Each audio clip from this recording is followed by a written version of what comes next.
Hola, bienvenidos a Tiempo para Aprender del curso Historia, Geografía y Economía de quinto de secundaria, que llega a sus pantallas gracias a USMF TV. Aprende con todo. El día de hoy me encuentro en la calle Tarata, en el distrito de Miraflores, porque desde aquí vamos a hablar de las distintas guerrillas ocurridas en Latinoamérica. ¿Recuerdas qué es una guerrilla? Bueno, no te preocupes que ahora te lo voy a contar. Además vamos a recordar de un lamentable episodio ocurrido en nuestro país llamado Sendero Luminoso. Atento a la información que aquí empieza la violencia política en Latinoamérica.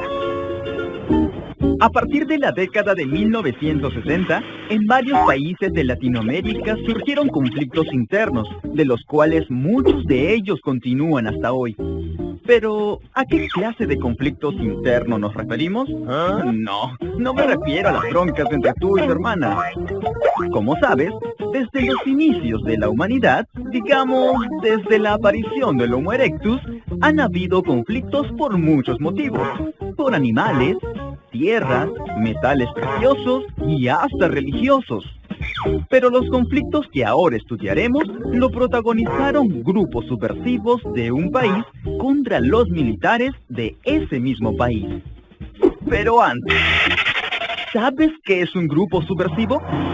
Viene de la palabra subversión, que quiere decir invertir, desestabilizar o destruir lo establecido. Entonces, un grupo subversivo pueden ser aquellas personas que están en contra de los valores, principios o funcionamiento de un sistema político, ideológico, moral o social. Sin embargo, el término subversivo suele utilizarse para llamar a cualquier grupo organizado que realice algún tipo de acción contra el Estado. Estos son llamados grupos subversivos.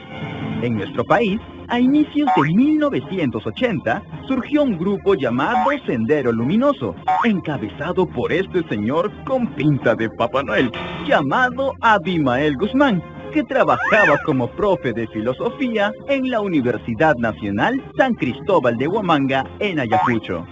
Así como Alonso Quijano leía muchos libros de caballería, al punto de creerse un caballero y convertirse en Don Quijote de la Mancha para salir en busca de aventuras, a Abimael Guzmán también le ocurrió algo así. Solo que a diferencia de leer libros sobre caballeros y princesas encerradas en castillos, leía mucho, pero mucho sobre política y socialismo. Sus autores favoritos, por ejemplo, eran Karl Marx, Vladimir Lenin y Mao Zedong, los grandes del comunismo. Y al igual que Don Quijote de la Mancha, Abimael Guzmán se obsesionó con las ideologías y doctrinas del comunismo. Por eso fundó el Partido Comunista del Perú, Sendero Luminoso, con el objetivo de llegar al poder y una vez allí instaurar el sistema comunista en todo el Perú. La ideología del comunismo iba en contra de las empresas privadas, el comercio a gran escala y contra la desigualdad social. En otras palabras, se oponía fuertemente al sistema capitalista. Por eso, debido a la corrupción y el aparente abandono del Estado, surgieron pequeños grupos políticos en las universidades de algunas provincias del Perú. Y posteriormente, algunos de ellos se convirtieron en grupos subversivos. Abimael Guzmán, o también conocido como Camarada Gonzalo, era el que daba órdenes a sus secuaces para empezar el conflicto interno. Primero, el adoctrinamiento. Varios universitarios y profesores de las universidades públicas en Ayacucho fueron influenciados en las largas charlas de Abimael Guzmán. ¡Abajo el Estado! ¡El pueblo debe tomar el poder! ¡Viva el comunismo! Y así se la pasaba Abimael, en su casa y en las aulas, siempre con un libro en las manos, dando clases sobre comunismo y cómo podrían bajarse al Estado. Segundo, acción. Los senderistas iniciaron la subversión contra el Estado desde Ayacucho, robando a los hacendados, secuestrando alcaldes, repartiendo el dinero robado entre los campesinos pobres. Estas acciones hicieron que muchos pobladores humildes los vean como un grupo justiciero. Tercero, entrar en guerra con el Estado. El gobierno empezó a mandar soldados a la zona de emergencia. Pero cuando estos llegaron, no sabían dónde estaban los senderistas. Solo veían símbolos comunistas de la hoz y un martillo pintados en las paredes. Los senderistas no usaban ropas de guerra ni polos con el símbolo comunista, sino vestían como cualquier poblador. Por eso los militares no sabían a quién debían atrapar. Por eso muchos de los militares de esa época fueron acusados de encarcelar, torturar y desaparecer a personas inocentes, creyendo que pertenecían a Sendero Luminoso. Los senderistas se camuflaban entre la gente, usaban ropa de civil y hacían una vida aparentemente normal. A esto se le llamó guerrilla, un tipo de guerra donde un grupo pequeño armado entra en conflicto con las fuerzas militares. El gobierno de aquel entonces la tuvo muy difícil. ¿Cómo enfrentarse a un enemigo que no viste uniforme y que solamente ataca a escondidas? Esa fue la situación que tuvieron que enfrentarse los militares en el Perú. Pero las guerrillas no es un problema que solamente haya ocurrido en nuestro país.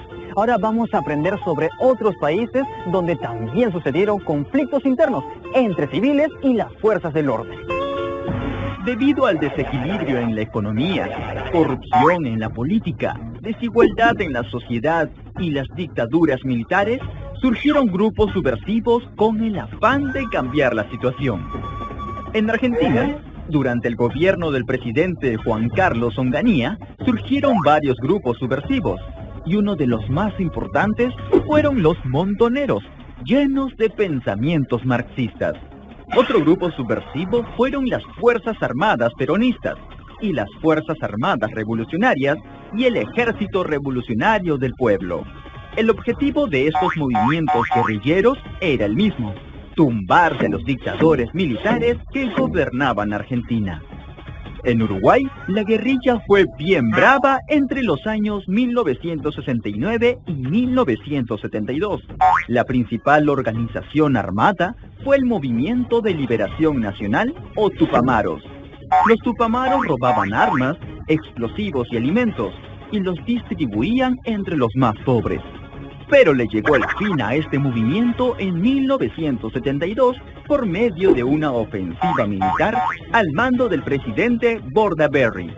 Y te cuento un dato: el expresidente uruguayo, José Mujica, fue un guerrillero tupamaro.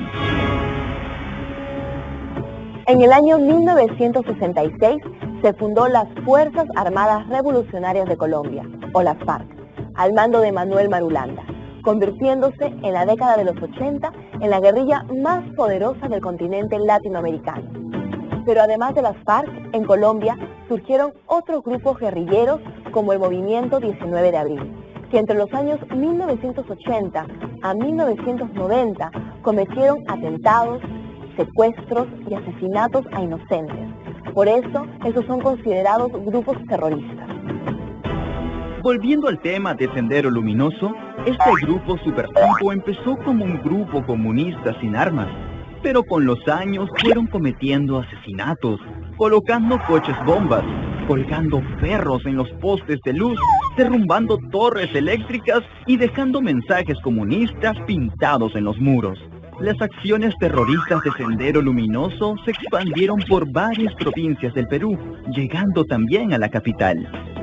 Durante 10 años cometieron varios atentados, dejaron miles de víctimas mortales, al cual se le conoce como el capítulo del terrorismo en el Perú. Alguien tenía que detener a Abimael Guzmán, el máximo jefe de Sendero Luminoso. Por eso se creó el Grupo Especial de Inteligencia, o más conocido por sus siglas como el GEIN. No lo olvides, puede venirte en un examen. Este grupo que ves aquí, disfrazados de panadero, jardinero, vendedores e incluso basureros, no están así para Halloween, sino son policías disfrazados para no generar sospechas. Estos policías siguieron el rastro a una ex bailarina clásica llamada Maritza Garrido Leca, quien vivía en una casa común y corriente en el distrito de Surquillo. La policía notó que esta ex bailarina compraba mucho pan, prendas de tamaño grande, pero no solo eso, los policías rebuscaron en la basura. Sí, se tomaron la molestia de rebuscar día a día la basura y encontraron, adivina qué, cigarrillos de la marca favorita de Abimael Guzmán y blisters de las pastillas que tomaba, entre otros desperdicios que aumentaban la sospecha. Entonces, si esa bailarina vivía solamente con su novio en esa casa, ¿cómo era posible que compraran tantas cosas? Muy sospechoso, ¿no? Por eso, teniendo estas pistas, el GEIN ingresó a la vivienda el 12 de septiembre de 1992, día en que cambió la historia del Perú, con la captura del siglo, la caída de Abimael Guzmán. En esta casa fueron capturados Abimael Guzmán, su pareja Elena Iparraguirre, la ex bailarina Maritza Garrido Leca, Carlos Inchaustegui, Laura Zambrano Padilla, entre otros miembros del grupo terrorista. Luego de su captura, Abimael Guzmán fue condenado a cadena perpetua en la prisión de la base naval del Callao. Fueron un poco más de 10 años de inestabilidad social, económica y de terror que atravesó nuestro país. Pero gracias a buenos militares y a un exhaustivo trabajo de inteligencia del GEIN, el terrorismo llegó a su fin. Ahora es tu turno. ¿Qué es una guerrilla? Tipo de guerra irregular en la que un pequeño grupo armado desafía al gobierno. Grupo militar especializado en enfrentar guerras internas. Un conflicto entre civiles, sin víctimas mortales. Correcto. Una guerrilla es la manera en que un grupo subversivo y bajo el mando de una persona no militar se enfrenta a un enemigo, que generalmente es el propio ejército de un país. Abimael Guzmán era un militar en retiro, profesor de filosofía, alcalde de Ayacucho. Así es, el líder de Sendero Luminoso era profesor de filosofía de la Universidad San Cristóbal de Huamanga en Ayacucho. Se obsesionó con las doctrinas comunistas, llegando a dar largas exposiciones a sus colegas y alumnos en varias universidades.